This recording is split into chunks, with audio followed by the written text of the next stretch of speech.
earned his living by selling balloons. He had balloons of many different colors like red, blue, green, yellow, etc. Whenever his business slowed down, he would release a helium-filled balloon. When the children saw the balloon go up, they all wanted one.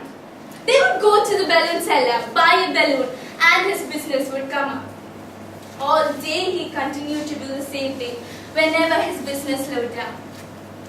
One day, the balloon seller felt someone tapping his pocket. He turned around to see a little boy. The little boy asked the balloon seller, "If you release a black balloon, would that also fly?" Moved by the boy's concern, the balloon seller replied gently, "Son, it is not the color of the balloon. It is what's inside of it that makes it go up." Honorable judges, Congress Chair, Cavaliers and Toastmasters, good evening. Good evening. What the balloon seller told the little boy, the same principle applies in our life. It's what's inside of us that counts, and what's inside of us that makes us go up is our attitude. Can a student be a good student without a good attitude? Can parents, teachers, salesperson, employees be good in their role without a good attitude? No, the foundation of success is itself attitude. Some customer service programs teach their participants to say please, thank you, sorry, and give handshakes and smiles. But how long a person can smile if he does not have the desire to smile? Besides, people can always see through a fake smile. When the smile is not sincere, it can be irritating. It has been said over years that your attitude determines your altitude. Yes, your attitude determines the course of your life, the journey you travel, and the results you yield at the end of the journey. Someone once said that it's what's happened to us. It does not matter what happened to us. It matters how we respond to what happens to us.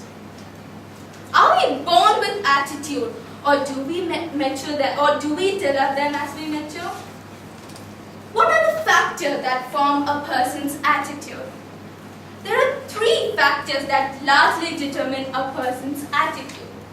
These are the triple E's of attitude. That is, the environment, the experience, and the education of a person. People with positive attitudes have certain traits that are easy to recognize. They are humble, confident, caring, and lovable. A person with positive attitude is like a fruit of all seasons. He is always welcomed by everyone. Whereas, if your attitude is negative, your life is restricted. Your success at work is limited. You will have fewer friends. Let me share with you all my personal experience.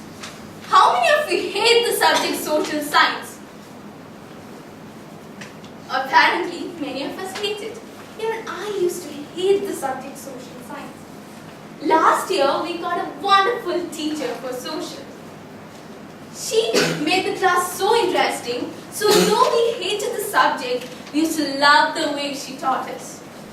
At the end of the term, she asked each and every one of us, why do we hate the subject social? It was interesting to know that many of us hated the subject just because it was boring. We even asked her, why should we learn social? How will it help in our life? And the following day, she said something that changed all of us forever. Those words of her are still echoing in my mind. She said, if you don't know history, you do not know anything. You are a leaf that doesn't know it is a part of a tree. She also said that if you change your attitude towards subject, the subject will become more interesting. So I, along with some of my friends, thought to give this a try. I started studying so hard and started developing a good attitude towards the subject. And yes, I can say it worked out surprisingly. I, for the first time, got A1 in social science. That was the first year I passed in social science with flying colors. This experience of mine brings out the fact education alone cannot bring you success, but attitude counts too.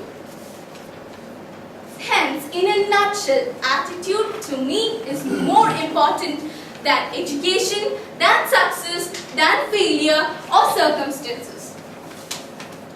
I am strongly convinced that life is only 10% of what happens to me and 90% of how I react to it. Hence, I would like to conclude my speech by saying a famous proverb. Two things define you: your patience when you have nothing and your attitude when you have everything. Thank you. Over to you.